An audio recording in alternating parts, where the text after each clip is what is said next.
வணக்கம். புது புது அர்த்தங்கள் நிகழ்ச்சிக்கு வரவேற்கிறோம்.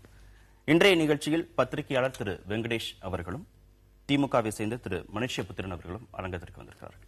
வணக்கம். முதல் செய்தியாக, மாநில கட்சிகளிடம் மோடியின் தந்திரம் பலிக்கவில்லை அப்படின்னு சிவசேனா தலையங்கம் எழுதியிருக்கிறது சாம்னா பத்திரிகையில். இது மோடி அப்படின்னு ஒரு தனிப்பட்ட நபரை சொன்னாலும் கூட, பிரதமரை குறிப்பிட்டு சொன்னாலும் கூட, இது இருக்கக்கூடிய இந்த மறைப்பொருளாக எல்லா தேசிய கட்சிகளையுமே நாம எடுத்துக்கலாம். எல்லா தேசிய கட்சிகளுக்கும் கொஞ்சம் கொஞ்சமாக மாநிலங்கள்ல பலம் குறைந்து வருகிறது அப்படிங்கறது சுட்டி காட்டுவதாக எடுத்துக்கொள்ளலாம். எப்படி பாக்குறீங்க? மாநிலனுடைய பல்வேறு பிரச்சனைகள்ல நீங்க தேசிய கட்சிகள் எடுக்கக்கூடிய நிலைப்பாடுகள் பொதுவாக வேறுபட்டதாகவே இருக்கு. ஒரு தேசிய அளவில் இருக்கக்கூடிய நிலைப்பாடுகள் ஒன்றாகவும் மாநில அளவுக்குள் வரக்கூடிய நிலைப்பாடுகள் வேறாகவும் இருக்கிறது. அதே போல மாநிலத்துக்கு மாநிலம் இடைப்பட்ட நிலைப்பாடுகளே வேறுபாடாக இருக்கிறது. உதாரணமா தமிழகத்தில் இருக்கக்கூடிய நிலைப்பாடு ஒன்றாகவும், நீங்க கர்நாடகத்தில் இருக்கக்கூடிய நிலைப்பாடு ஒன்றாகவும், கேரளத்தில் இருக்கக்கூடிய நிலைப்பாடு ஒன்றாகவும், காங்கிரசுக்கே பல்வேறு விதமான நிலைப்பாடுகள் இருக்கின்றன. இப்போ இந்த மாதிரியான பல்வேறு நிலைப்பாடுகள் இருக்கக்கூடிய ஒரு சூழ்நிலை ஏற்படும் போது அடிப்படையில் அவர்களால் தங்களை அங்கே வேரூன்றி நிறுத்திக் கொள்ள முடியவில்லை. அதாவது அவர்கள் நினைக்கக்கூடியது என்ன, இந்த மாதிரி வேறுபாடான நிலைப்பாடுகளை எடுத்துக்கொண்டால் குறைந்தபட்சம் அந்தந்த மாநிலங்களை தங்களுடைய இருப்பை தக்க வைத்துக் கொள்ள முடியும் என்று அவர்கள் நினைக்கிறார்கள். ஆனால் நடக்கக்கூடிய செய்தி என்னவென்றால், அங்கே இருக்கக்கூடிய மாநில கட்சிகள் தங்களை வளமாக இந்த விதமான ஒரு கோரிக்கைகளின் அடிப்படையில், மக்களுடைய அபிலாஷைகள் ஆசைகளின் அடிப்படையில் கட்சிகளை வளர்க்கக்கூடிய மாநில கட்சிகள் அவர்களுடைய ஒரு பேசக்கூடிய செய்தி, அவர்களுடைய வார்த்தை, அவர்களுடைய உத்தரவாதங்கள் ரொம்ப இன்டெகிரலா இருக்கு. ரொம்ப ஒரு அது நம்பிக்கை மிகுந்ததாக இருக்கிறது. ஆனால் தேசிய கட்சிகள் கொடுக்கக்கூடிய ஒரு நம்பிக்கை வார்த்தைகள் அல்லது அவர்களுடைய ஒரு வாக்குறுதிகள் மாநிலங்களில் அந்த அளவுக்கு எடுபட மாட்டேன் என்கிறது. இது தொடர்ச்சியாக தேசிய கட்சிகள் அத்தனையுமே சந்தித்து வரக்கூடிய மிகப்பெரிய ஒரு சிக்கலாக, அதனாலேயே அவர்களுடைய வாக்கு இழப்பு ஏற்பட்டிருக்கிறது, அவருடைய சரிவு ஏற்பட்டிருக்கிறது. இது ஒரு தொடர்ச்சியான பிரச்சனை. இப்ப இந்த மோடிங்கிற ஒருத்தரை பத்தி நீங்க பேசினாலும், இந்த மோடிங்கிற ஒரு இமேஜை தொடர்ச்சியாக நீங்க தேசிய அளவில் கட்டமைச்சு வந்தாங்க. அந்த கட்டமைக்கப்பட்ட இமேஜ் அப்படிங்கிறது பாத்தீங்கன்னா அது தேசிய அரசியலுக்கான இமேஜ். அதாவது நீங்க மத்திய பாராளுமன்ற தேர்தலுக்கான ஒரு இமேஜாக தான் கட்டமைக்கப்பட்டதே தவிர, மாநிலங்கள்ல வரும்போது உதாரணமா நீங்க பீகார்ல பார்த்தாலோ இல்ல டெல்லியில பார்த்தாலோ அந்த இமேஜ் எடுபடல.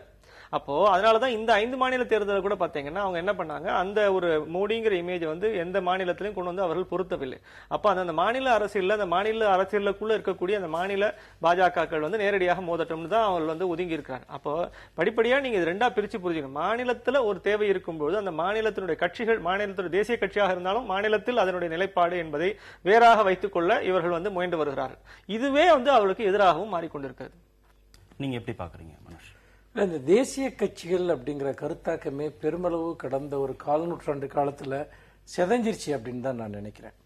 இப்ப உதாரணமா நீங்க பாருங்க, ஒரு தேசிய அளவிலான கட்சிகள்னு சொல்லப்படக்கூடிய பாஜக, காங்கிரஸ் அல்லது இடதுசாரிகள், இவர்கள் எல்லாம் கூட சில மாநிலங்களில் தான் அவர்களுடைய செல்வாக்கு இருக்கிறது. அப்படி பார்க்கிற போது அவர்கள் தேசிய அளவில் அவர்களுக்கு கட்சி அமைப்பு இருந்தால் கூட அவருடைய செல்வாக்கு அளவு என்னவென்று பார்த்தால், இந்த தேசிய கட்சி என்கிற அந்த ஒரு பிராக்கெட்ல அவங்க வருவாங்களாங்கிறதே சந்தேகம். இன்னொன்னு, பாராளுமன்ற தேர்தலை கூட நீங்க எடுத்துக்கோங்க. இந்த தேசிய கட்சிகள் எந்தெந்த மாநிலத்தில் அவங்க வலுவா இருக்காங்களோ அங்கிருந்து தான் அவங்களுக்கு அதிகமான பாராளுமன்ற உறுப்பினர்களும் கிடைக்கிறாங்க. அல்லது பிராந்திய கட்சிகளோட அவங்க எத்தகைய கூட்டணிகளை வைக்கிறாங்களோ அங்கிருந்து அவங்களுக்கு அதிகமான பாராளுமன்ற உறுப்பினர்கள் கிடைக்கிறாங்க. ஆக பிராந்திய உணர்வுகள் அல்லது பிராந்திய நலன்கள் அதுதான் தேசிய அளவிலான தலைமையுமே கூட இன்னைக்கு தீர்மானிக்கக்கூடிய ஒன்றா இருக்கிறத நம்ம பார்க்கிறோம்.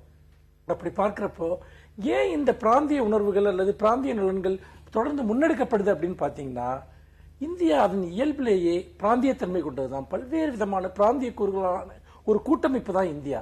அப்படி பார்க்கிறப்போ அந்தந்த மாநில மக்களுடைய மொழி உணர்வுகள், இன உணர்வுகள் இது முதன்மைப்படுத்தப்படுது. அப்ப நாம விக்டிமைஸ் பண்ணப்படுறோம், நமக்கு சரியா நியாயம் வழங்கப்படலன்னு நினைக்கிறப்போ அந்த பிராந்திய அரசியல் மேல வருது. இன்னொன்னு, வெங்கடேஷ் சொன்ன மாதிரி ஒரே தேசிய கட்சி அது ஒரு அண்டை மாநிலத்தில் அது ஒரு நிலைப்பாட்டு எடுக்குது ஒரு பிரச்சனையில, அது பக்கத்து மாநிலத்தில் இன்னொரு நிலைப்பாட்டு எடுக்குது ஒரே பிரச்சனையில. இது ஏன் நடக்குதுன்னா அப்பதான் அவங்க அந்த அரசியல் களத்துல நிக்க முடியும். இப்ப நீங்க இந்த சிவசேனாவே நீங்க எடுத்துக்கோங்க. இந்த கருத்து பிஜேபிக்கும் சிவசேனாவுக்கும் கருத்தியல் சார்ந்து பொதுவான ஏராளமான விஷயங்கள் இருக்கு.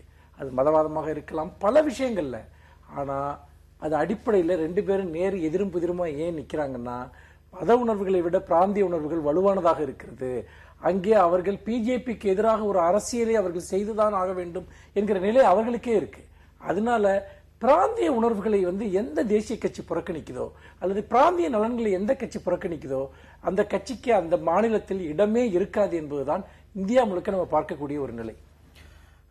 ஜெயலலிதா, மாயாவதி, முலாயம் சிங் அப்படின்னு இப்ப நிதிஷ்குமார் வரைக்கும் மாநிலத்தில் இருக்கக்கூடிய தலைவர்கள் பிரதமர் பதவிக்காக பேசப்படுறாங்க, முன்னிறுத்தப்படுவதற்கான சூழலையும் அரசியல் கட்சிகள் உருவாக்குறாங்க.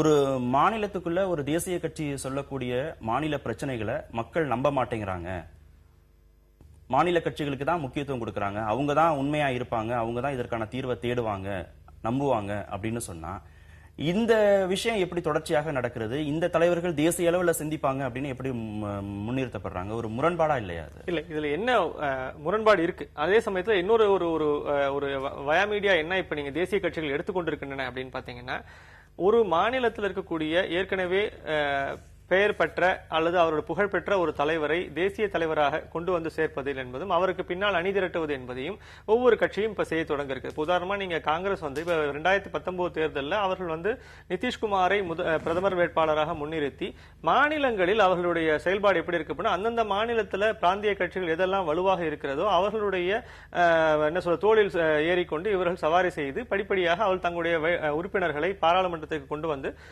எப்படி சந்திரசேகர் காலத்தில் செய்யப்பட்டதோ அது மாதிரி நீங்க ஒரு வேட்பாளரை, முக்கியமாக நீங்க இப்ப பேசப்படுவது என்னன்னா நிதிஷ்குமாரை முன்னிலைப்படுத்தி அவரை பிரதமர் வேட்பாளராக கொண்டு வந்து செய்யக்கூடும் அப்படின்னு நம்புறாங்க.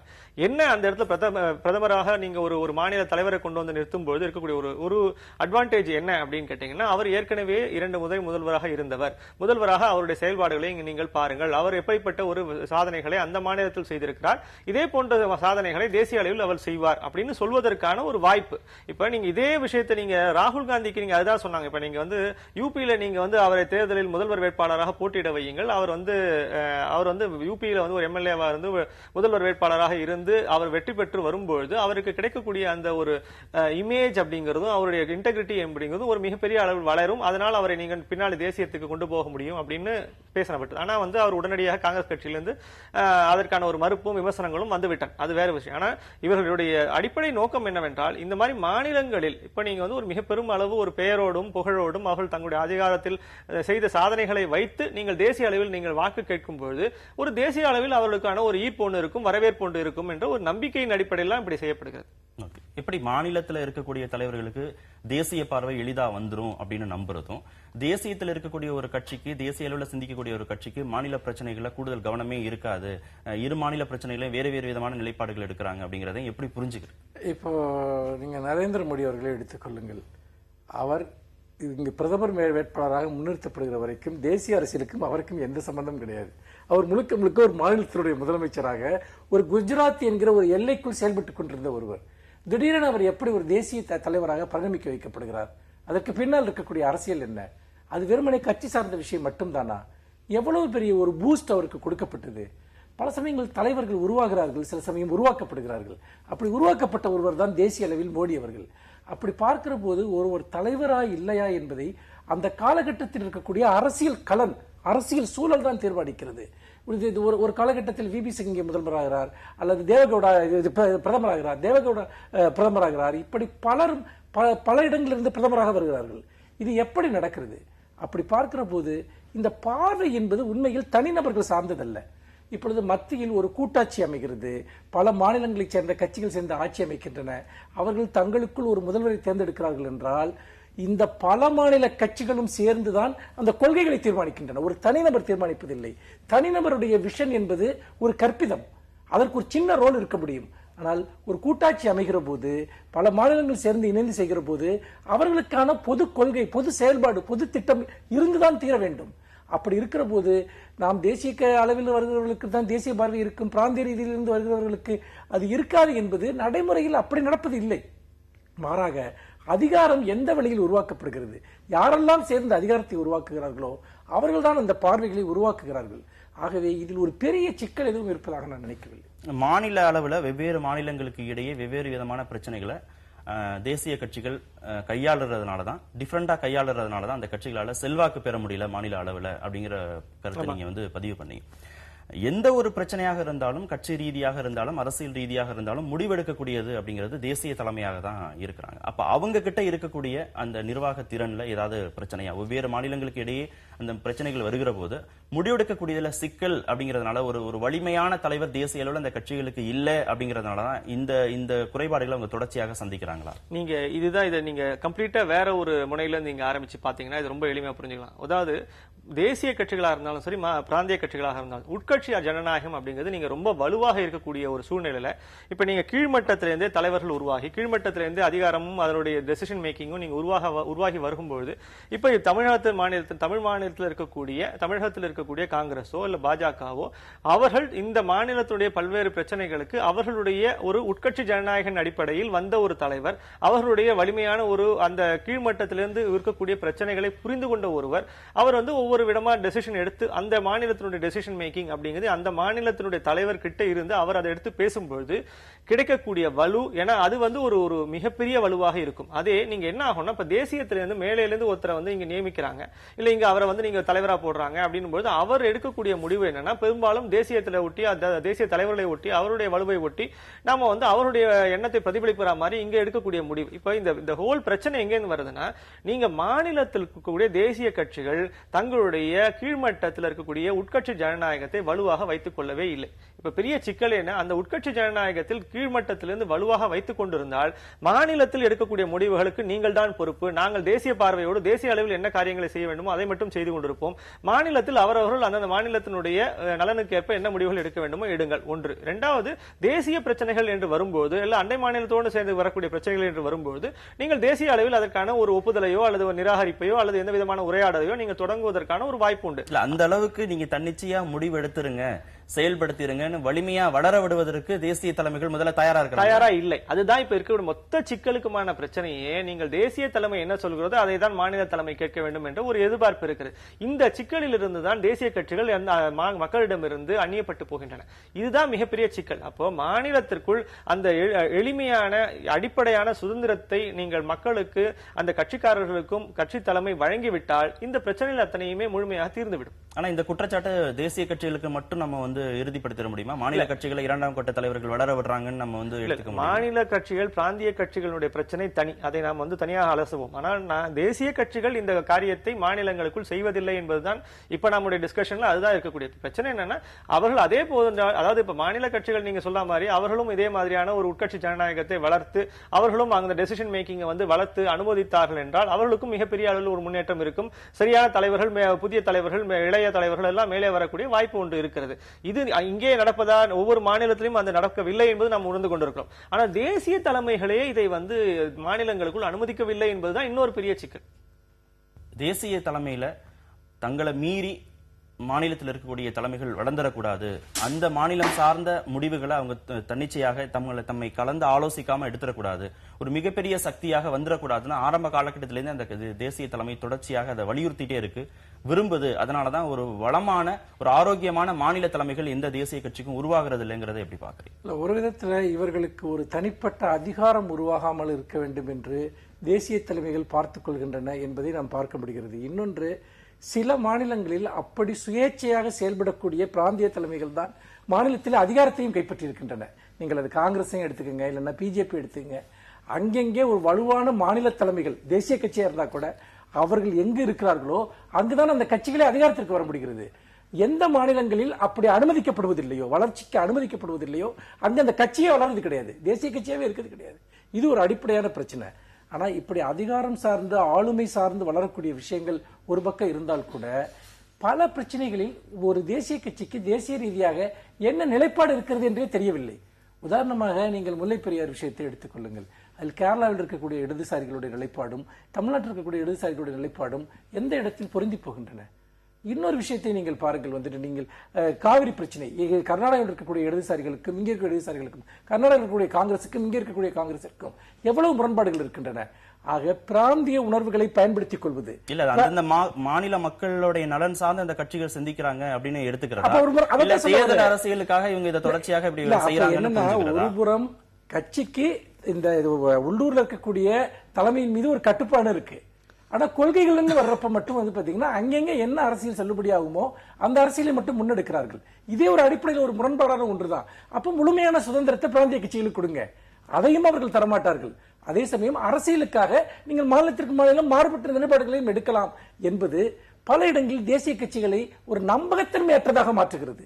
ஏன்னா நீங்க எப்படி நீங்க பக்கத்து ஸ்டேட்ல ஒரு ஸ்டாண்ட் எடுக்கிறீங்க ஒரு இஷ்யூல, அதே இஷ்யூல இங்க வேற ஒரு ஸ்டாண்ட் எடுக்கிறீங்கிறப்ப மக்கள் கேள்வி கேட்கிறார்கள், இது எப்படி சாத்தியம், இவருடைய அடிப்படை கொள்கைகள் என்ன என்று.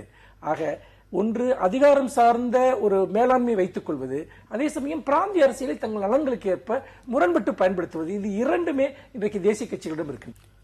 அரவக்குறிச்சி தஞ்சையில் தேர்தலை முன்கூட்டியே நடத்துவது தொடர்பாக மே மாதம் 27ஆம் தேதிக்குள் தேர்தல் ஆணையம் பரிசீலிக்க வேண்டும் அப்படின்னு திமுக தொடர்ந்த வழக்கில் உயர்நீதிமன்றம் உத்தரவு பிறப்பிச்சிருக்கு. எப்படி தேர்தலை நடத்தணும் அப்படின்னு தேர்தல் ஆணையத்தின் முழு உரிமை, இதில் யாரும் தலையிட முடியாதுன்னு தேர்தல் ஆணையம் சொல்லியிருக்கு.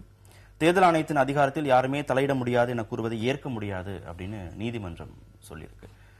தேர்தல் ஆணையத்திற்கும் நீதிமன்றத்திற்கும் இடையேயான இந்த அதிகார பகிர்வை எப்படி புரிஞ்சுக்கலாம்? இல்ல நீங்க வந்து கொஸ்டின் கேட்கலாமா கூடாதா அப்படிங்கறதே வந்து நீங்க டிபேட்டபிள்னு சொல்றோம். பட் ஆனா இதுல என்னன்னா, இதுல இருக்கக்கூடிய நலன்கள் என்ன, இதுல இருக்கக்கூடிய பாதிப்புகள் என்ன அப்படின்னு ரெண்டுத்தையும் பிரிச்சு பார்க்கணும். இப்ப நீங்க தேர்தல் ஆணையம் வந்து நீங்க அரவக்குறிச்சியிலும் தஞ்சையிலும் பெரிய அளவுல பணப்பட்டுவாடா நடந்தது, முறைகேடுகள் நடந்தன, அதை பத்தி நீங்க விசாரணை வேணும், இதே கட்சிகள் தான் நீங்க கேட்டன. அப்ப அதுக்கான ஒரு விசாரணை அமைத்து அந்த குழுவினுடைய அறிக்கை வந்திருக்குது. இப்ப அந்த அறிக்கையை வந்து நீங்க அதன் மேல் நடவடிக்கை எடுக்க வேண்டிய ஒரு தேவை ஒன்று இருக்கிறது. இப்ப என்ன செய்திருக்க வேண்டும் அப்படின்னு சொன்னா, தேர்தல் ஆணையம் அந்த நடவடிக்கை என்னவோ அதை வந்து விரைவாக எடுத்து அந்த நீங்க இந்த தேர்தலை வந்து எவ்வளவு விரைவாக நடத்த முடியுமோ, ஏன்னா இதுல இருக்கக்கூடிய மற்ற அம்சங்கள், இப்ப நீங்க திமுக குறிப்பிடக்கூடிய அம்சங்கள் எல்லாமே முக்கியமான அம்சங்கள். அவர் என்ன சொல்றாங்க, அங்க இருக்கக்கூடிய ரம்ஜான் நோன்பு வந்து விடும், அவர்கள் வாக்களிக்க வரமாட்டார்கள் என்ற ஒரு காரணமோ, அல்லது வந்து இவர்கள் நேரடியாக ராஜ்யசபா தேர்தலில் வந்து அவர்களுக்கான 2 வேட்பாளருக்கான வாய்ப்பு இங்கே மறுக்கப்பட்டு விடும் அப்படிங்கிறதுக்கான இது எல்லாமே நியாயமான ஒரு காரணங்களாக குறிப்பிடுகிறார்கள். அதே சமயத்தில் நீங்கள் வந்து நீங்க இன்னொரு கேள்வி ஒன்று நீங்க கேட்டு பாருங்க. இப்ப நீங்க அந்த அறிக்கை வந்து நீங்க தேர்தல் ஆணையம் பெற்றிருக்கிறது, அந்த அறிக்கையின் மேல் என்ன நடவடிக்கை எடுத்தீர்கள் என்று நாளைக்கு ஒரே இதே கேள்வி வந்து நீங்க தேர்தல் ஆணையத்தின் மேல் வைக்கப்படக்கூடிய வாய்ப்பு ஒன்று உண்டு. அப்ப மத்தளத்துக்கு 2 பக்கம் அடிங்கிற மாதிரி நீங்க வந்து அவர்கள் அந்த நடவடிக்கை எடுக்கவில்லை என்றாலும் அவர்களை நாம் விமர்சிப்போம், இப்போது நடவடிக்கை எடுப்பதற்கான முயற்சியில் இறங்கும் பொழுதும் அவர்களை நாம் இப்ப விமர்சிக்கிறோம். ஏன் உடனடியாக நீங்கள் வந்து அதுவும் பாமகவும் பாஜகவும் போட்ட ஒரு எழுப்பிய ஒரு குற்றச்சாட்டில் நீங்கள் வந்து உடனடியாக இப்படிப்பட்ட ஒரு நடவடிக்கை எடுக்கிறீர்கள் என்றெல்லாம் பேச்சு வருகிறது. அதில் அல்ல. உண்மையான செய்தி என்னவென்றால், அந்த அறிக்கையின் அடிப்படையில் என்ன நடவடிக்கை எடுக்க வேண்டுமோ அதை விரைந்து எடுத்து அந்த உறுப்பினர்களுக்கோ அல்லது கட்சிகளுக்கோ என்ன விதமான வந்து ஒரு என்ன சொல்றது ஒரு தண்டனைகளையோ இல்ல என்ன விதமான ஒரு நடவடிக்கை அது மேல் மேற்கொள்ள முடியுமோ, அதுவும் நீங்க தேர்தல் ஆணையத்தினுடைய சட்டத்திட்டத்துக்கு உட்பட்டு தான் அதை செய்ய முடியும். அது என்ன அவ்வளவு தூரம் அதை செய்ய முடியும்ன்றது நமக்கு தெரியல. இல்ல, ரமலான் நோன்பையும் கருத்தில கொண்டு ஜூலைல கூட தேர்தல் நடத்துவதற்கு தயாராக அது இன்னும் தள்ளி வைக்கலாம்னு அவர் சொல்றாரு. அதுவும் இருக்கு. பட் ஆனா என்ன அவருடைய ஒரே ஒரு விஷயம் என்னன்னா, அந்த 2 வேட்பாளர்களுக்கு ராஜ்யசபால நீங்க வாய்ப்பு ஓட்டளிப்பதற்கான வாய்ப்பு போய்விடும் அப்படிங்கிற ஒரு கருத்து ஒண்ணு இருக்கு. திமுகவுடைய இன்னொரு முக்கியமான சிக்கல் என்னன்னா, நீங்க வந்து ஒரு ஓட்டு இருந்ததுன்னா அவர்களால் 33 பேர் இருந்தாங்கன்னா 33 பேருக்கு ஒரு எம்பி தொகுதி ஒரு எம்பி சீட் கிடைக்கும் அப்படின்னும் போது இப்ப 98 பேர் தான் இருக்காங்க. இன்னும் ஒரு நம்பர் கூடித்துன்னா அவங்களுக்கு வந்து 3 எம்பி அவர்களால் அனுப்ப முடியும். இந்த ஒரு வாய்ப்பை வந்து அவர்கள் இழக்கிறார்கள் என்பதையும் அவர்கள் வந்து சுட்டிக்காட்ட வேண்டிய ஒரு கட்டாயம் இருக்கு. அப்போ இந்த ஒரு சிக்கல் நடுவுல இப்ப அந்த அறிக்கையின் மேல் என்ன நடவடிக்கை எடுக்க வேண்டுமோ அதை விரைந்து எடுத்து தேர்தல் ஆணையம் இந்த நீங்க 27ஆம் தேதிக்குள்ள அவர்கள் தகவலையும் தெரிவித்து விட்டார்கள் என்றால் நீங்க அந்த ஜூன் 12க்கு முன்னாடியே நீங்க நடத்த முடியுமா அப்படின்னு பார்ப்பது என்பது இது அத்தனைக்குமான ஒரு தீர்வாக இருக்க முடியும். நீங்க எப்படி பாக்குறீங்க?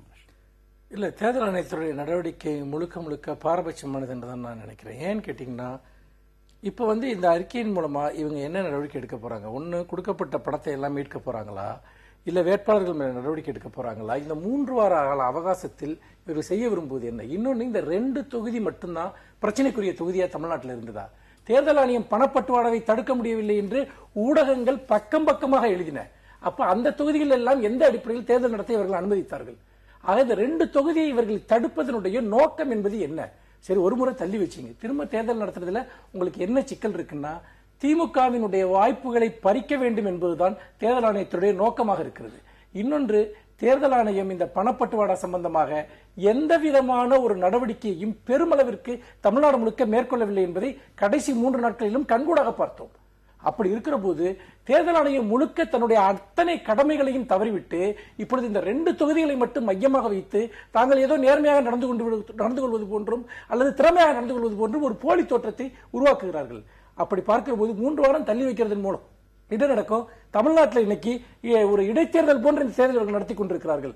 நிச்சயமாக அதிமுக ஆட்சிக்கு வந்திருக்கிற போது, இவ்வளவு தள்ளி இந்த தேர்தலை நடத்துகிற போது, முழுக்க முழுக்க அந்த 2 தொகுதியினுடைய முடிவுகளும் அதிமுகவிற்கு சார்பாக வருவதற்கான ஒரு தேர்தல் களம், ஒரு சூழல் என்பது இன்றைக்கு தேர்தல் ஆணையத்தால் உருவாக்கப்பட்டிருக்கு. இல்ல, பாமக வேட்பாளரும் பாரதிய ஜனதா வேட்பாளரும் கொடுத்த புகாரின் அடிப்படையில தான் தேர்தல் ஆணையம் தேர்தலை தள்ளி வைக்கிற முடிவே எடுத்திருக்காங்க. அப்பெல்லாம் திமுக எந்த விதமான கேள்வியும் கேட்கல. மாநிலங்களவை தேர்தல் அப்படின்னு வருகிற போது தேர்தலுக்கான வெற்றிக்கு பிறகு இதுல கூடுதல் முனைப்பு காட்டுறாங்கிற குற்றச்சாட்டுக்கு உங்களுடைய சார், அதாவது யார் வேணாலும் புகார் கொடுக்கலாம் சார். எல்லா புகாரையும் தேர்தல் ஆணையம் கணக்கில் எடுத்துக்கிறதா? எல்லா புகார்கள் மேலும் நடவடிக்கை எடுக்கிறதா? எத்தனை லட்சம் புகார்கள் தேர்தல் ஆணையத்தில் இந்த தேர்தல் ப்ராசஸ் ஆரம்பிச்சதுல இருந்து கொடுக்கப்பட்டிருக்கு தெரியுமா? எத்தனை மீது தேர்தல் ஆணையம் நடவடிக்கை எடுத்துச்சு? எத்தனை புகார்களை கண்டுகொள்ளாமல் விட்டார்கள்? பல இடத்துல பணப்பட்டுவாடா நடக்குதுன்னு கையங்களவுமா காட்டியும் கூட அது எங்களுடைய வேலை, எங்க பொறுப்பு இல்லை, எங்களால அதை ஒன்றும் பண்ண முடியலன்னு வெளிப்படையா தேர்தல் ஆணையம் கைவிரிச்சிருக்கு பல இடங்கள்ல. அப்படி இருக்கிற போது இவர்கள் ஏதோ கொடுக்கிற புகார்கள் எல்லாத்தின் மீதும் இப்படி கடுமையான நடவடிக்கை எடுத்தது போன்ற ஒரு தோற்றத்தை உருவாக்குகிறார்கள் என்று சொன்னால் ஆளுங்கட்சிக்கு சாதகமாக தேர்தல் ஆணையம் செயல்படுகிறது. அதில் எந்த சந்தேகமுமே கிடையாது. இன்னொன்று, தேர்தலை நேர்மையாக நடத்த வேண்டும் என்று சொன்னால் உண்மையில் நீங்கள் யார் குற்றம் செய்தார்களோ அவர்களை தண்டியுங்கள். இன்றைக்கு அன்புநாதன் ஒரு ஆள் எங்கே போனாருன்னே தெரியல.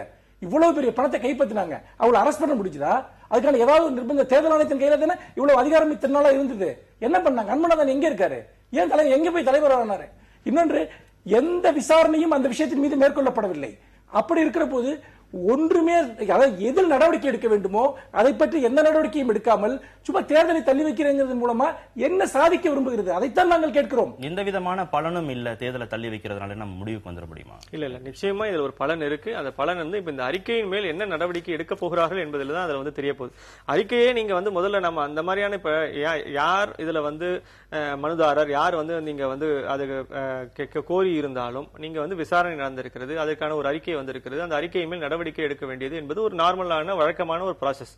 இந்த ப்ராசஸை நீங்க இன்றைக்கு தேர்தல் ஆணையம் தொடங்கி இருக்கிறது, அதை செய்யணும் விரும்புகிறது அப்படிங்கறதே ஒரு நல்ல பாசிட்டிவான அம்சம். என்ன நடவடிக்கை எடுக்கிறது, அதுக்கு என்ன விதமான அதற்கான அதிகாரங்கள் இருக்குன்றது இரண்டாவது கேள்வி. ஆனா அந்த ப்ராசஸையும் நீங்க அதே சமயத்துல அத்தனை அம்சங்கள் இப்ப நீங்க மனுல திமுக குறிப்பிட்டிருக்க மாதிரியான அம்சங்கள், நீங்க அங்க வாக்களிக்கக்கூடிய இஸ்லாமியர்கள், இது அத்தனை அம்சங்களையும் உள்ளடக்கியதாகத்தான் அந்த முடிவு இருக்கும். ஏன்னா நீங்க எல்லாருக்குமே எல்லா விதமான வாய்ப்புகளையும் நீங்க மறுக்காமல் முழுமையாக வழங்க வேண்டும் என்ற ஒரு எதிர்பார்ப்பு ஒன்று இருக்கிறது. அப்போ இப்ப நீங்க நீதிபதிகள் சொல்லியிருக்கிற மாதிரி 27ஆம் தேதிக்குள் ஒரு முடிவுக்கு வாருங்கள்னு ஒரு தெளிவா சொல்லியிருக்காங்க. அப்போ இது எல்லாமே நீங்க ஒருங்கிணைஞ்சு நடக்கணும். இப்ப நீங்க இதே கேள்வி இப்படி யோசிச்சு பாருங்க, இந்த அறிக்கை வந்துச்சு, நீங்க என்ன பண்ணீங்க? நாளைக்கு இதே கட்சிகள், பெரிய கட்சிகள் தேர்தல் ஆணையத்திலுமே நீங்க கேள்வி கேட்பாங்களா, கேட்க மாட்டாங்களா? கண்டிப்பா கேட்பாங்க. நீங்க அறிக்கை நீங்க சும்மா இருந்தீங்க அப்படின்னு நீங்க சொல்லுவாங்க. அப்போ அந்த அறிக்கை வந்த பிற்பாடு நீங்க அதற்கான நடவடிக்கை எடுக்க வேண்டிய ஒரு தேவை ஒன்று இருக்கிறது இல்லையா? 27ஆம் தேதி ஒரு விஷயம் இருக்கு சார், அதாவது டேட்டை பிக்ஸ் பண்றாங்க. டேட்டை 13ஆம் தேதி பிக்ஸ் பண்ணிட்டு இப்ப மத்த வேட்பாளருடைய கருத்தையும் கேட்பேன்னு சொல்றாங்க. நீங்க டேட்டா பிக்ஸ் பண்ணிட்டு கருத்து கேட்கறதுல என்ன அர்த்தம் இருக்கு? அவங்க தரப்பு உங்க கேட்டுட்டு அந்த டேட்டா பிக்ஸ் பண்ணாங்களா? ஒரு மனு கோரிக்கை வந்த உடனே நீங்க தேர்தல் 13ஆம் தேதி சொல்றீங்க, நீதிபதி கேள்வி கேட்கறாங்க. தேர்தல் ஆணையத்திற்கு ஒரு உள்நோக்கம் இருக்கிறது என்பது வெளிப்படையாக தெரிகிறது. அதுதான் தேர்தல் ஆணையத்துடைய அதிகாரம்னு தேர்தல் ஆணையம் வாதிடுது. சட்டமன்றத்தினுடைய பாராளுமன்றத்தினுடைய அதிகாரத்தையே கேள்வி கேட்கக்கூடிய வலிமை நீதிமன்றத்துக்கு இருக்கிறது. 27ஆம் தேதி அதை விட பெரிதல்ல. 27ஆம் தேதி அவங்க என்ன பதில் சொல்றாங்க? தேர்தல் ஆணையம் என்பது நேர்மையற்று நடக்கிற போது அதை கேள்வி கேட்பதற்கான எல்லா உரிமையும் நீதிமன்றத்துக்கு இருக்கு. என்ன அவங்க முடிவு அறிவிக்கிறாங்கன்னு பார்த்துட்டு நம்ம தொடர்ந்து பேசலாம். ஒரு சிறிய இடைவேளைக்கு பிறகு. மக்கள் நலனை பாதுகாக்க 6 கட்சிகளும் இணைந்து செயல்படும் அப்படின்னு வைகோ சொல்லியிருக்காரு. நேற்று தேமுதிக மக்கள் நல கூட்டணியின் 6 கட்சி தலைவர்களும் சந்திச்சு பேசியிருக்கிறாங்க. அதன் பிறகு செய்தியாளர்கள்ட்ட வைகோ பேசும்போது அதிமுகவும் திமுகவும் ஒப்பந்தம் செய்து கொண்டு வாக்காளர்களுக்கு பணம் கொடுத்து வெற்றி பெற்றிருக்கிறார்கள் அப்படிங்கிற ஒரு குற்றச்சாட்டை வச்சிருக்கிறாங்க. இது அவர்களின் நம்பிக்கையின்மையை, பலவீனத்தையே காட்டுகிறது. இதை தாண்டி மக்கள் நல கூட்டணிக்கு விழுந்த வாக்குகள் 1 கோடிக்கு சமம் அப்படின்னு திமுக அதிமுக 2 கட்சிகள் மீதுமே வாக்காளர்களுக்கு பணம் கொடுத்தாங்க அப்படிங்கிற குற்றச்சாட்டை தேமுதிக மக்கள் நல கூட்டணி வைத்திருக்கிறது. இல்ல, இது போன்ற ஒரு அபத்தமான உளறல்களை இந்த கூட்டணி ஆரம்பிச்சதிலிருந்தே பல சந்தர்ப்பங்கள்ல சொல்லியிருக்காங்க. எப்படி திமுகவும் அதிமுகவும் 2 நேர் எதிரான கட்சிகள் ஒப்பந்தம் செய்து கொண்டு பணம் கொடுக்கிறது என்று சொல்வது எல்லாம் எந்த ஒரு அரசியல் தர்க்கத்தின் அடிப்படையில் அவர்கள் பேசுகிறார்கள் என்று தெரியவில்லை. இன்னொரு விஷயம், நீங்கள் கிட்டத்தட்ட 35 இவர்கள் இதே வைகோ போன்றவர்களும் அல்லது இடதுசாரி தலைவர்களும் ஒரு விஷயத்த சொன்னாங்க. அதாவது 35% வாக்காளர்கள் தான் திமுக அதிமுக கட்சி சார்பானவர்கள், மிச்சம் 65% பேர் பொது வாக்காளர்கள், அவர்கள் எங்களுக்கு தான் வாக்களிப்பாங்க அப்படின்னு. அப்ப எல்லாருமே பணத்துக்கு விலை போகக்கூடியவங்க அப்படின்னு சொன்னாங்கன்னா இவங்க உண்மையிலேயே மக்களை பத்தி என்ன அபிப்பிராயம் வச்சிருக்காங்க? இது மக்கள் நல கூட்டணியா மக்கள் விரோத கூட்டணியாங்கிற கேள்வியை நான் எழுப்ப விரும்புறேன். அப்போ மக்களை இவ்வளவு சதவீத மக்கள் கிட்டத்தட்ட திமுக 40% ஓட்டு வாங்கியிருக்கு, அதிமுக 40% ஓட்டு வாங்கியிருக்கு. 80% வாக்காளர்களையும் பணம் கொடுத்து வாங்க முடியும் என்று இவர்கள் சொன்னார்கள் என்று சொன்னால் உண்மையில் ஏதாவது ஒரு அர்த்தம் இதில் இருக்கிறதா? அப்படி என்றால் எந்த மக்களின் மீது வைத்த நம்பிக்கையில் இவர்கள் அரசியல் நடத்தினார்கள்? இதே மக்களிடம் இவர்கள் எப்படி நாளைக்கு அரசியலுக்கு ஓட்டு கேட்டு போக போகிறார்கள்? இதுதான் முக்கியமான ஒரு கேள்வி. முழுக்க முழுக்க அபத்த களஞ்சியமாக. இன்னொன்று என்ன சொல்கிறார்கள் என்று கேட்டால், ஊடகங்கள் எல்லாம் எங்களுக்குரிய முக்கியத்துவத்தை கொடுக்கவில்லை என்று எல்லா ஊடகங்களிலும் இன்றைக்கு குற்றம் சாட்டிக் கொண்டிருக்கிறார்கள். மக்கள் நல கூட்டணி ஆரம்பிக்கப்பட்ட நாளிலிருந்து திமுக அதிமுகவை விட மிக அதிகமான ஒரு ஸ்பேஸ் என்பது மக்கள் நல கூட்டணியை சேர்ந்த தலைவர்களுக்கும் அதை சார்ந்த கருத்துரையாளர்களுக்கும் கொடுக்கப்பட்டிருக்கிறது.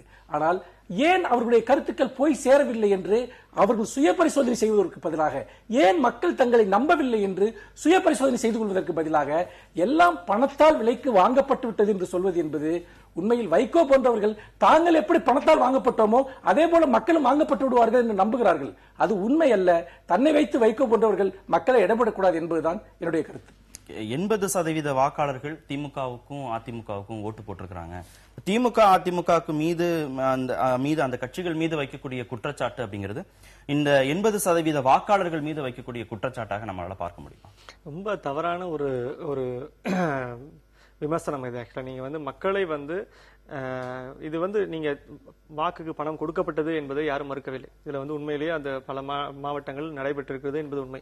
ஆனால் மக்கள் பணத்தை வாங்கி கொண்டுதான் அத்தனை பேரும் இந்த 2 கட்சிகளுக்கும் பெரிய கட்சிகளுக்கும் வாக்களித்தார்கள் என்று முழுமையாக அவர்களோட ஒரே ஒரு பிரஷால தீத்திர முடியும் அப்படின்னு நான் நம்ப தயாரால. இது உண்மையாகவே விரும்பி எந்தெந்த கட்சிகளுக்கு போட வேண்டும் என்று மக்கள் விரும்பினார்களோ அந்த கட்சிகளுக்கு தான் போட்டிருக்கிறார்கள். அவர்களுடைய விருப்பங்களுக்கு ஏற்ப எந்தெந்த கட்சிகள் வேட்பாளர்கள் இருந்திருக்கிறார்களோ அவர்களுக்கு தான் அதை வாக்கை செலுத்தி இருக்கிறார். இப்ப நம்ம மொத்த பேரையும் ஒரே பெயிண்ட் பிரஷால நீங்க எல்லாரும் பணம் வாங்கிட்டாங்கிற மாதிரி பேசுவது என்பது மிக தவறான ஒரு அணுகுமுறை ஒன்று.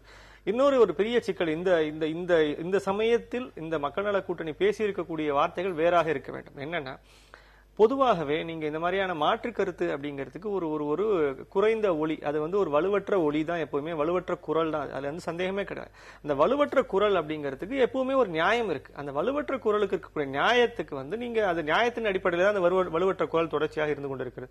அப்போ நம்ம என்ன பேசணும்னா, நீங்க கிடைச்சிருக்கக்கூடிய இன்றைக்கு ஒரு 6.1% வாக்கு அவர் மொத்த 6 பேருக்கும் சேர்ந்து கிடைச்சிருக்கு. இதுதான் அவர்களுக்கு கிடைத்திருக்கக்கூடிய ஒரு தார்மீக ரீதியான ஆதரவு. இதற்கு நன்றின்னு தெரிவிச்சு அந்த 6.1% மக்களை நாம உண்மையிலேயே நம்ம பாராட்டி அவர்கள் ஏற்றுக்கொண்டிருக்க வேண்டும். அதுதான் சொல்றாரு. இதை தாண்டி மக்கள் நல கூட்டணிக்கு விழுந்த வாக்குகள் 1 கோடிக்கு சமம்ங்கிறதையும் அவர் சொல்றாரு. விமர்சனம் அது என்னன்னா, நீங்க என்ன பேசுறோம் அப்படின்னும் போது இந்த மக்களை அரவணைத்து தான் பேசணும். நீங்க மக்களை புறக்கணித்து எதிரணியில் வைத்துக் கொண்டு பேசுவது என்பது தவறான ஒரு அணுகுமுறை ஒன்று. 2, இந்த மாதிரியான ஒரு மாற்றுங்கிற குரலுக்கு இருக்கக்கூடிய ஒரு வலிமை அதனுடைய எண்ணிக்கையில் அல்ல, அதனுடைய தார்மீகத்தின் அடிப்படையில் தான் இருக்கு. அந்த தார்மீக அடிப்படையை நாங்க இவ்வளவு தூரம் இருக்கு, எங்களுக்கு அதுவே மிகப்பெரிய மகிழ்ச்சின்னு நீங்க பேசணும். நீங்க நாங்க கூட்டணி அமைச்சோம், நாங்க ஆட்சி அதிகாரத்துக்காக முயற்சி செய்தோம், இது எல்லாமே யாரையுமே மறுக்கல, இது எல்லாத்துக்குமான ஒரு வாய்ப்பு இருந்திருக்கு. அந்த வாய்ப்பு மக்கள் உங்களுக்கு வழங்கல். அதுக்கான காரணங்களை நீங்கள் தேடி போக வேண்டும். மனுஷ் சொன்ன மாதிரி அது சுய பரிசோதனை செய்து, ஏன் எங்களது குரல் போய் எல்லாருடைய குரலாகவும் சேர்ந்து ஒலிக்கவில்லைங்கிறதுக்கான ஒரு சுய பரிசோதனை அவர்கள் செய்து கொள்ள வேண்டும் என்பது ஒன்று. அதே சமயத்தில் இப்போது விழுந்திருக்கக்கூடிய இந்த 6.1% வாக்கே கூட அவருக்கு கிடைத்திருப்பது என்பது மிகப்பெரிய ஒரு வரவேற்கத்தக்க ஒரு அம்சம். நீங்க முதல்ல தேர்தலுக்கு முன்னாடி ஒரு 15% வாக்கு இருப்பதாக நம்ம பேசணும். ஆனா கடைசியில் பாத்தீங்கன்னா 6.1% இருந்திருக்கு. அப்போ இன்றைக்கும் அந்த மக்கள் அந்த மாற்று குரலுக்கு கொடுத்திருக்கக்கூடிய ஒரு வலிமையான ஒரு இடம் ஒண்ணு இருக்கு. இப்ப நீங்க திமுகவோ அதிமுகவோ 40% வாங்கும் போது ஒரு மக்கள் நல கூட்டணி என்பது ஒரு 6% வாங்கி இருப்பது என்பதே வரவேற்கத்தக்க ஒரு அம்சம். ஏன்னா இவர்களுக்கான எந்த விதமான அடிப்படை ஒரு 40 ஆண்டு கால அடிப்படை கிடையாது. இவர்கள் அனைவரும் ஒருங்கிணைந்ததே இப்போ 6 மாதத்துக்குள் 4 மாதத்துக்குள் தான். சோ இதெல்லாமே இப்ப நீங்க திருமாவளவன் ஒரு இடத்துல சொன்னார், ஒரே வருடத்தில் விளையக்கூடிய பயிர் அல்ல அப்படின்னு. அது மாதிரிலாம் ஒரு நியாயமான அந்த ரியலிஸ்டிக்கான அப்ரோச்சோட அவர்கள் தொடர்ச்சியாக பணியாற்றினால் குறைந்தபட்சம் இந்த மாற்றுங்கிற குரலுக்கான ஒரு வலிமை படிப்படியாக அவர்களுக்கு சேரும். சரி, இந்த குற்றச்சாட்டு ஒரு இன்னொரு விஷயம் இருக்கு. இப்ப அந்த கூட்டணியில 6 கட்சிகள் இருந்தாங்க. இடதுசாரிகள் மிக நீண்ட காலமாக தேர்தல் அரசியல் இருக்கக்கூடியவர்கள், 40-50 வருடங்களாக இருக்கக்கூடியவர்கள். அதே போல நீங்கள் தமிழ் மாநில காங்கிரஸ் நீங்கள் எடுத்துக்கொண்டால் கூட காங்கிரஸ் என்கிற ஒரு பாரம்பரியத்திலிருந்து உள்ளே வரக்கூடியவர்கள். விஜயகாந்த் கிட்டத்தட்ட 20 வருடமாக போகிறது அவர் கட்சியை தொடங்கி. இப்படி பல ஃபேக்டர்ஸ், இவர்கள் நீண்ட காலமாக மாநில அரசியலிலோ தேசிய அரசியலோ இருக்கக்கூடியவர்கள். ஆனால் அவர்கள் கட்சி உறுப்பினர்களாக காட்டக்கூடிய எண்ணிக்கை அளவுக்கு கூட இந்த 6 கட்சிகளும் சேர்ந்து எதற்காக ஏன் வாக்குகளை பெற முடியவில்லை அப்படின்னா, அவர்கள் கட்சியை சேர்ந்தவர்கள் கூட அவர்களுக்கு வாக்களிக்கவில்லையா? இதெல்லாம் அடிப்படையான கேள்விகள். ஏன்னா எப்படி இன்னைக்கு பாஜக வந்து அவர்கள் காட்டிய எண்ணிக்கைக்கும் உறுப்பினர் எண்ணிக்கைக்கும் அவர்கள் பெற்ற வாக்குகளுக்கும் தொடர்பில்லையோ அதே போல்தான் இதுவும் இருக்கிறது. இன்னொன்று, மாற்று என்பதை அது வெறும் வார்த்தை அல்ல, அது ஒரு சித்தாந்தம், அது ஒரு செயல். நீங்கள் இன்னைக்கு அரவிந்த் கெஜ்ரிவால் வந்து இங்க ஒரு மாற்றம் கொண்டு வர்றாரு. அப்படி கொண்டு வர்றப்ப ஒரு கட்டத்தில் பிஜேபிக்கு எதிராக காங்கிரஸ் ஒரு ஆதரவை கொடுக்க முன்வந்த போது கூட கெஜ்ரிவால் அதை ஏற்க மறுக்கிறார். அப்படி இருக்கப்போ ஒரு தனித்துவத்தை அங்கே உருவாக்குகிறார். ஆனால் மக்கள் நினைச்சு பாருங்க, ஆரம்பிக்கிறப்ப அவங்க சொன்ன விஷயங்கள் என்ன, அப்புறம் விஜயகாந்தோட எந்த அடிப்படையில் அவங்க ஒண்ணு சேர்றாங்க, தமிழ் மாநில காங்கிரஸ் எந்த அடிப்படையில் அவங்க இணைச்சுக்கிறாங்க, அப்ப அதற்கு முன்பு அவர்கள் பேசிய சித்தாந்தங்கள், அவர்கள் பேசிய கருத்துக்கள் இதெல்லாம் என்ன. அப்போ ஒரே ஒரு விஷயம் என்னவென்றால், யாரோ ஒருவருக்கு சேதத்தை உண்டாக்க வேண்டும், யாரோ ஒருவரை தடுக்க வேண்டும் என்பதற்காக இந்த கூட்டணியை அமைத்துவிட்டு ஒரு குறைந்தபட்ச நம்பிக்கையை கூட நாம் ஏன் பெறவில்லை என்பது உண்மையிலேயே அவர்கள் ஆழ்ந்து சிந்திக்க வேண்டிய ஒரு விஷயம். இந்த ஒரு காரணம் மட்டும்தான் இதுக்கு பின்னாடி இருக்கும்னு நம்ம முடிவுக்கு வந்துட முடியும். யாரோ ஒருத்தருக்கு சேதத்தை ஏற்படுத்தணுங்கிறதுக்காக தான் இவ்வளவு பெரிய சித்தாந்த அடிப்படையில இவ்வளவு பிளான் பண்ணி எந்த சித்தாந்தமும் இல்லாத அவங்க வந்து கூட்டணியை ஃபார்ம் பண்ணாங்கிற ஒரு இறுதி முடிவுக்கு நான் என்ன கேட்கிறேன்னா, அப்படின்னா அவங்க அந்த டைரக்ஷன்ல போயிருக்கணும். நான் அதுக்காக அரவிந்த் கெஜ்ரிவாலோட உதாரணத்தை சொன்னேன். அப்புறம் என்ன சொன்னாரு, தங்களுடைய கொள்கைகளுக்கு சம்பந்தம் இல்லாத ஒரு கூட்டணி அங்க போய் அமைச்சாரா? இல்லையே, அவர் நேரடியா மக்கள்கிட்ட போய் சந்திச்சாரு இல்லையா சார்? அதிமுக வேண்டாம் அப்படின்னு சொல்லாம அதிமுகவோடு சேர்ந்து திமுக அது ஒரு கொள்கையா இருக்கு இல்ல. அதாவது நான் என்ன கேட்கிறேன்னா, திமுக அதிமுக வேண்டாம் என்பது மட்டும் மக்களுடைய இதயங்களை வெல்வதற்கான ஒரு கோரிக்கையா இருக்க முடியுமா? அப்போ மக்களுடைய விருப்பம் 80% வாக்காளர்களுடைய விருப்பம் திமுகவும் அதிமுக வேணும் இருக்கு. அப்ப இவங்க மக்களுடைய நாடி துடிப்பே என்னன்னு உங்களுக்கு தெரியலையா? மக்களுடைய உணர்வுகளே என்னன்னு உங்களுக்கு தெரியலையா? மக்களுக்கு சம்பந்தம் இல்லாத ஒரு கோட்பாட்டை உருவாக்கி அதுக்குள்ள கொண்டு போய் சேர்க்க முடியுமா? என்ன விஷயம் நடந்தது தெரியுமா? எப்படி அன்றைக்கு காங்கிரஸை உருவாக்குவது, காங்கிரஸை வந்து ஆட்சியிலிருந்து வெளியேற்ற வேண்டும் என்பதற்காக ஊழல் எதிர்ப்பு இயக்கம் அண்ணாசாரோட மூவ்மெண்ட் தொடங்கப்பட்டு அது அந்த தேர்தலோடு காலியாச்சோ, அதே போல திமுகவை அதிகாரத்திற்கு வரவிடக்கூடாது, அதிமுக எதிர்ப்பு ஓட்டுகளை பிரிக்க வேண்டும் என்பதற்காக மட்டுமே இந்த கூட்டணி உருவாக்கப்பட்டது. இதற்கு மேல் இது தொடர்ந்து நீடிக்கும் என்று சொல்வதெல்லாம் ஒரு தற்காலிகமான பேச்சு. எழுதி வைத்துக் கொள்ளுங்கள், அடுத்த 6 மாதத்திற்கு கூட இந்த கூட்டணி நீடிக்காது. முக்கியமாக அதிமுக நினைத்த ஒரு விஷயம் இங்கு வெற்றிகரமாக செயல்பட்டு இருக்கிறது. அதாவது அவர்கள் விஜயகாந்த் எதிரியாக நினைத்தார்கள், விஜயகாந்த் அரசியல் களத்திலிருந்து இன்றைக்கு அகற்றப்பட்டிருக்கிறார். அதே போல திமுகவை அதிகாரத்திற்கு வரவிடக்கூடாது என்று அதிமுக நினைத்தது, அதற்கும் பல தொகுதிகளில் இவர்கள் பிரித்த ஓட்டுகள் ஒரு காரணமாக இருந்தன. ஆக அதிமுக எதிர்ப்பு அலையை மழுங்கடித்தது மட்டும்தான் மக்களுக்கு நல கூட்டணி செய்த ஒரே ஒரு விஷயம், வேற எதுவுமே இல்லை. சரி திரு வெங்கடேஷ், மக்களுக்கு ஒத்து வராத ஒரு கோட்பாடை வந்து இவங்க மக்கள் நல கூட்டணி கொண்டு போய் சேர்க்கிறாங்க அப்படின்னு பாக்குறதா, இல்ல அவங்களுக்கு இன்னும் கொஞ்சம் கூடுதலாக கால அவகாசம் தேவை, அதற்கான முயற்சிகளை அவங்க தொடர்ச்சியாக ஈடுபடணும் அப்படின்னு நம்ம எடுத்துக்கலாமா? ஏன்னா அவங்க ஆரம்பத்திலிருந்தே வச்ச குற்றச்சாட்டு என்னன்னா, ஒரே மாவுல செஞ்ச 2 பணியாரங்கள் தான் திமுகவும் அதிமுகவும் பாலபாரதி வந்து விமர்சனம் பண்றாங்க. 2 கட்சிகளுமே காலாவதியான கட்சிகள் அப்படின்னு மல்லை சத்யா விமர்சனம் பண்றாரு. தொடர்ச்சியாக இந்த கட்சிகள் 2 கட்சிகள் மேலேயுமே தான் விமர்சனம் பண்ணாங்க. இதை எப்படி நம்ம புரிஞ்சுக்கிறது? இவர் மக்களுக்கு ஒத்துவராத ஒரு விஷயத்த அவங்க தொடர்ச்சியாக பேசி இப்ப தோற்று போயிருக்கிறாங்க அப்படிங்கறத எப்படி எடுத்துக்கலாம்? இப்ப இந்த இவருடைய மாற்றுங்கிற ஒரு முழக்கம் வந்து நிச்சயமாக மக்கள்கிட்ட இன்றைக்கு வலுவாக போய் சேரவில்லை. மிக தெளிவான ஒன்று. இந்த மாற்று என்ன அப்படின்னு ஒரு கேள்வி வரும்போது, இப்ப நீங்க 2 கட்சிகளுக்குமான மாற்று அப்படின்னு பேசும்போது இது ட்ரைபோலார் கான்டெஸ்ட். இப்ப இதுல பெரிய சிக்கல் என்னன்னா, நீங்க பைபோலார் கான்டெஸ்ட் தான் பொதுவாக நீங்க வெற்றி பெறக்கூடிய ஒரு வாய்ப்பு. அந்த ட்ரைபோலார் கான்டெஸ்ட் எல்லாம் வரும்போது ஏதோ ஒண்ணு வந்து நிச்சயமாக கீழே விழுந்து விடக்கூடிய வாய்ப்பு உண்டு. அது அல்லது அதனுடைய எண்ணிக்கை வந்து மிகச்சிறிய அளவில் விழுந்து, அது மிகச்சிறிய அளவில் அவர்களால் வாக்கு சதவீதத்தை கூட பெற முடியவில்லை என்பதுதான் இதுல இருக்கக்கூடிய ஒரு மிக முக்கியமான ஒரு விமர்சனம். ஆனா இந்த ட்ரைபோலார் கான்டெஸ்ட் நடக்கும்போது ஏற்படக்கூடிய சிக்கல் இப்படித்தான் நடக்கும். அப்போ நீங்க இதை வந்து அரசியல் ரீதியாக பார்ப்பது ஒன்று, இன்னொன்று வந்து தேர்தல் ரீதியாக பார்ப்பது ஒன்று. தேர்தல் வெற்றி இவர்களுக்கு கிடைக்கவில்லை. அரசியல் ரீதியாக கருத்து ரீதியாக அவர்கள் போய் சேர்ந்திருக்கிறார்களா என்று பார்த்தால் நிச்சயம் போய் சேர்ந்திருக்கிறார். இன்றைக்கும் திருமாவளவன் 87 வாக்குகள் வித்தியாசத்தில் தோற்று போனதை பற்றி ஒரு வருத்தம் நிறைய இடத்தில் இருக்கிறது. இப்ப நீங்க அந்த மாதிரி ஒவ்வொரு இடத்திலையும் அவர்கள் தங்களை வந்து உறுதியாக தேர்தல் களத்தில் நிறுத்தி வைத்துக் கொள்ள முடியவில்லையே தவிர கருத்து ரீதியாக மக்கள் மத்தியில் போய் சேர்ந்திருக்கிறார். இதுதான் இந்த தேர்தல்ங்கிறது ஒரு என்ன எப்படி சொல்றது, இது அரித்மெட்டிக்ஸ். இது வந்து இதுக்கான வெற்றி வாய்ப்புங்கிறது வேற, முற்றிலும் வேறு விதமான கணக்குகள்.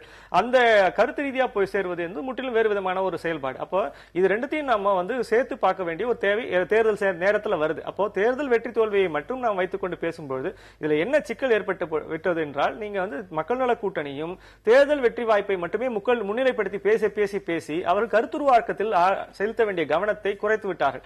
இந்த கருத்துருவாக்கத்தில் செலுத்த வேண்டிய கவனத்தை நீங்கள் இன்னும் பல ஆண்டுகள் செய்தால் மட்டுமே தான் இந்த தேர்தல் வெற்றி என்று சாத்தியம். இப்ப நீங்க திமுகவோ அதிமுகவோ கருத்துருவாக்கத்தில் செய்த ஒரு பெரிய ஒரு மாறுதல் மட்டும்தான் அவருக்கு அவருடைய வாக்கு வங்கியாக இன்றைக்கு வந்து உருவாகி இருக்கிறது. இன்றைக்கும் அந்த பலமான வாக்கு வங்கி இருப்பதற்கான காரணம் இன்று போட்ட விதையில் அன்றிலிருந்து தொடர்ச்சியாக அது இரட்டை இலை என்ற சின்னமாகட்டும், எம்ஜிஆர் என்ற ஒரு பெயராகட்டும், அதே சமயத்தில் நீங்க வந்து திமுகவுக்கு அதனுடைய தார்மீக ரீதியான அதனுடைய திராவிட கொள்கைகளாகட்டும், இது அத்தனையுமே போய் சேருவதற்கு 40 ஆண்டுகள் 30 ஆண்டுகள், அதுக்கு முன்னாடி ஒரு பெரிய நீதி கட்சி இயக்கம் என்று ஒன்று இருக்கிறது. இது அத்தனையுமே நீங்கள் வந்து அதனுடைய அடிப்படை உரமாக போய் சேர்ந்திருக்கிறது. இப்போ இவர்கள் செய்ய வேண்டியது இந்த கருத்துருவாக்கம் மட்டும்தான். இந்த கருத்துருவாக்கத்துக்கான காலம் வந்து இன்னும் நிறைய இருக்கிறது.